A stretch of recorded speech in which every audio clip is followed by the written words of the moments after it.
चलिए अब बात करेंगे बीजेपी के मिशन 2019 के।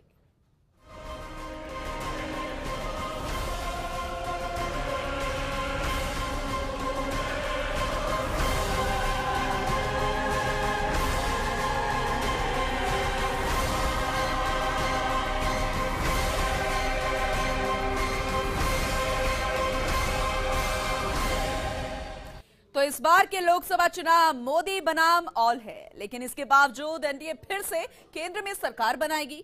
बीजेपी के राष्ट्रीय अधिवेशन में अध्यक्ष अमित शाह कुछ यूं विरोधियों पर गरजते हुए नजर आए और इस दौरान पीएम नरेंद्र मोदी, केंद्रीय मंत्रियों, पूर्व सीएम और बीजेपी के राष्ट्रीय उपाध्यक्ष वसुंधरा राजे, ओम माथुर समेत कई दिग्गज जुटे और लोकसभा चुनाव की तैयारियों में जुटने का आह्वान भी किया गया। ये रिपोर्ट देखिए।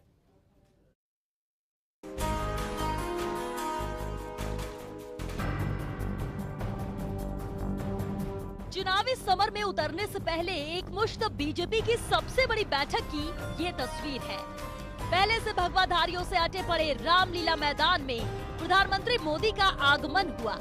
बीजेपी के अध्यक्ष अमित शाह, पार्टी के पितामह लाल कृष्ण आडवाणी और जोशी पहुंचे। भगवा झंडा फहराया गया। पार्टी के प्रति आस्था जताने के बाद सब जब कतारबद्ध बैठे तो कार्यकर्ताओं में जोश भरने की शुरुआत की पार्टी के चाणक्य ने। अमित शाह ने सबसे पहले मोदी सरकार के काम गिनाकर कार्यकर्ताओं को उसे जन जन तक पहुंचाने की अपील की। पहले गोलियां चलती थी, इनके पास ऑर्डर नहीं था, दिल्ली पूछना पड़ता था। सरकार बनने के बाद तुरंत ही चाहे वो सुरक्षा बल हो या सेना, उनको ऑर्डर दे दिए गए। गोली चले तो किसी को पूछने की जरूरत नहीं है, गोली का जवाब गोले से दिया जाए और आज देश की सुरक्षा को सुनिश्चित करने का। तो ये सारे लोग जो भागे हैं, मैं भारतीय जनता पार्टी के करोड़ों कार्यकर्ता और देश के 100 करोड़ मतदाताओं को आश्वस्त करने आया हूं, ये भारतीय जनता पार्टी की सरकार है।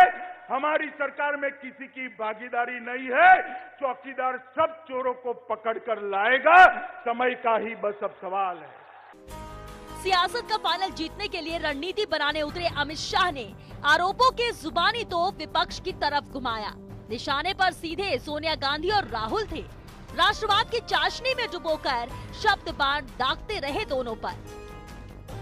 अब कुछ समय से जो स्वयं बेल पर है, मां बेटा दोनों बेल पर है, जिनके पर 600 करोड़ का नोटिस बकाया इनकम टैक्स ने निकाला हुआ है, जिन्होंने हड़प की हुई संपत्ति को हाई कोर्ट ने खाली कराने का सरकार को ऑर्डर दिया है, ऐसे श्रीमान राहुल गांधी जी नरेंद्र मोदी सरकार पर प्रहार कर रहे हैं। मैं आज पूछना चाहता हूं राहुल बाबा एंड कंपनी के, आप अपना पक्ष स्पष्ट करिए देश की जनता के सामने।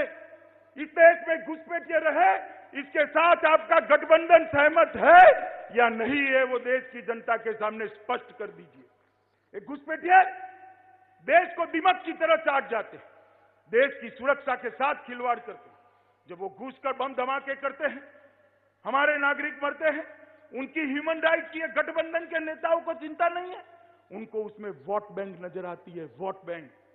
देश की सबसे बड़ी पार्टी के सभी बड़े छोटे नेताओं के बीच खड़े होकर अमित शाह गरज रहे थे। सामने बैठे उत्साही कार्यकर्ता तालियां पीट रहे थे।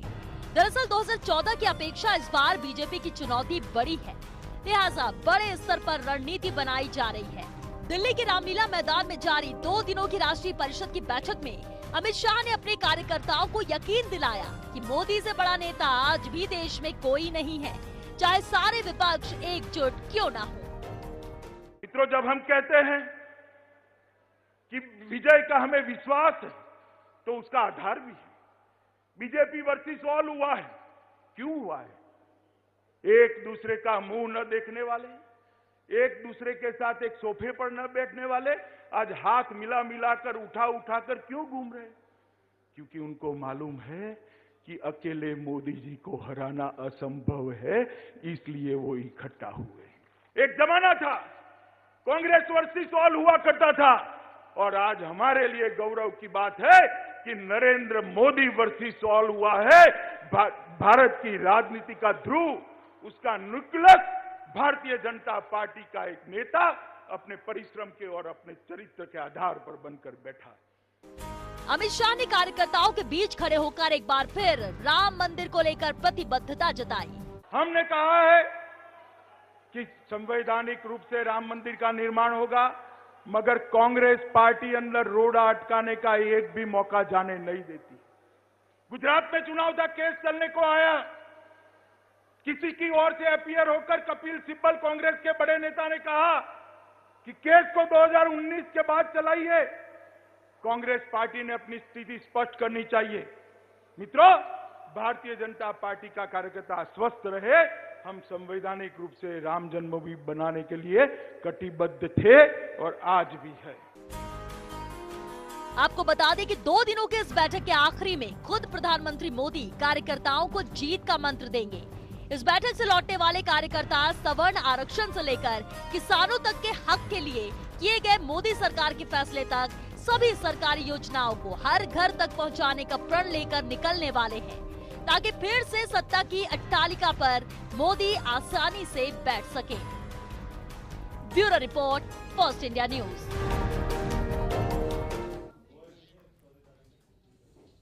तो वहीं बीजेपी के इस राष्ट्रीय अधिवेशन में वसुंधरा राजे, ओम माथुर, पीपी चौधरी, ओम बिरला, दुष्यंत सिंह, सीपी जोशी समेत कई दिग्गज यहां जुटे और उनसे खास बातचीत की फर्स्ट इंडिया संवाददाता ऐश्वर्या प्रधान ने।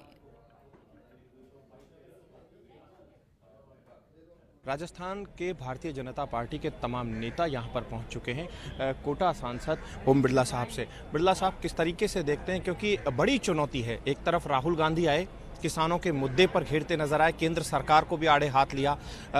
उन्होंने कहा कि उन्होंने महज 2 दिन में कर्ज माफ कर दिया। दूसरी तरफ राफेल का इश्यू, तीसरी तरफ आपकी सबसे बड़ी पावर है 10% जो आपने आरक्षण दिया है सवर्ण को। वो हमारी ताकत है देश के प्रधानमंत्री नरेंद्र मोदी, उनकी विशेषता, उनकी प्रामाणिकता, और देश की जनता फिर से मोदी सरकार बनाना चाहती है। ये आम आवाम की आवाज़ है।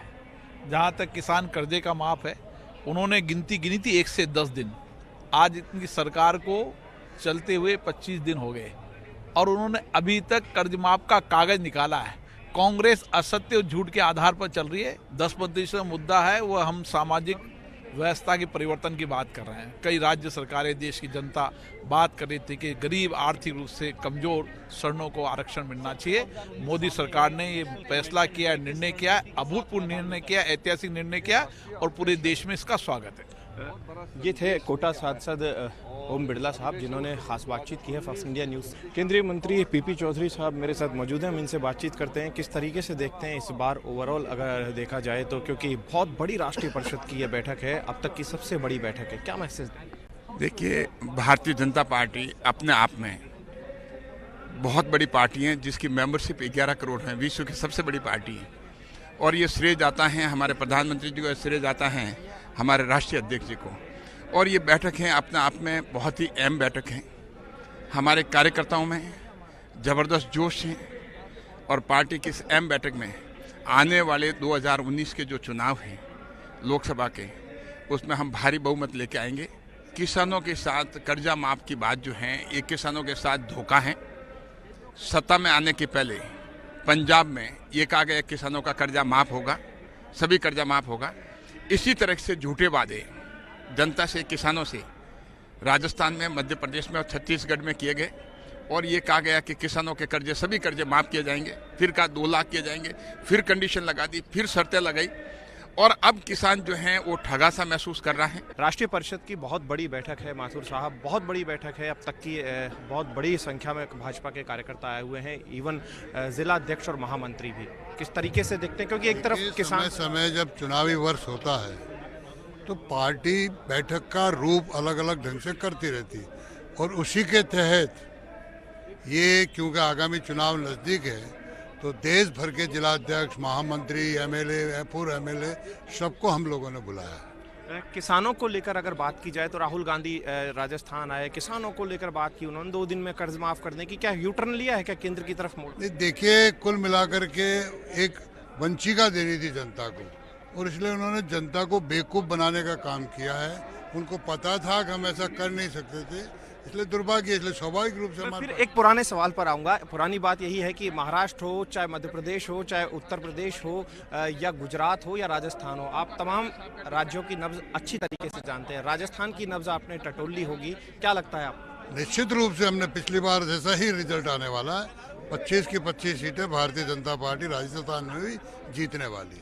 तो ये थे ओम प्रकाश माथुर साहब, भारतीय जनता पार्टी के राष्ट्रीय उपाध्यक्ष, जिन्होंने कहा कि निश्चित रूप से वही रिजल्ट आएगा जो पिछली बार आया था। 25 की 25 सीटें बीजेपी जीतेगी। पूरे देश के लोग आ रहे हैं और ये अधिवेशन पूरे देश में ये पूरा लग रहा है कि जो आगे जो चुनाव होंगे, हमारे नेतृत्व आदरणीय मोदी साहब के नेतृत्व में चुनाव होगा और एक बार फिर से हम पूरी सरकार बनाएंगे।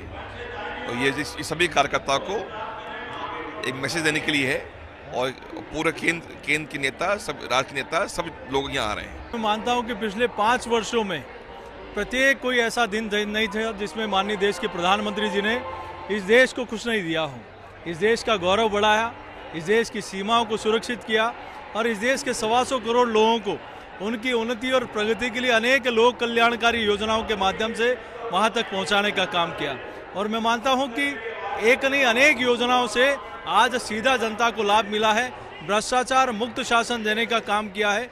कहीं पैसा आम जन तक नहीं पहुंच पाता था, लाभार्थी तक नहीं पहुंच पाता था, लेकिन आज सरकार की योजनाओं का पैसा सीधा उसके खाते में जाता है। तब इस देश की जनता मानती है कि नहीं, देश में भ्रष्टाचार समाप्त हुआ है। देखिए, अब पूरी तैयारी चल रही है किस प्रकार से पूरे देश भर में प्रचार किया जाए, जो भी काम हुआ है उसको आगे बढ़ाया जाए और जनता का विश्वास एक बार फिर जीता जाए। इसी मकसद से ये कार्यक्रम किया जा रहा है। कहा जा रहा है कि कोटा से आपका नाम बड़ा मजबूत तरीके से इन दिनों चल रहा है कि लोकसभा में यदि आपको मौका दिया जाए। देखिए, ये सब पार्टी पे है, पार्टी किस प्रकार आगे व्यूहरचना चलाती है, किसको लड़ाती है। अभी तो ओम बिरला जी MP साहब हैं, तो वो यहीं से।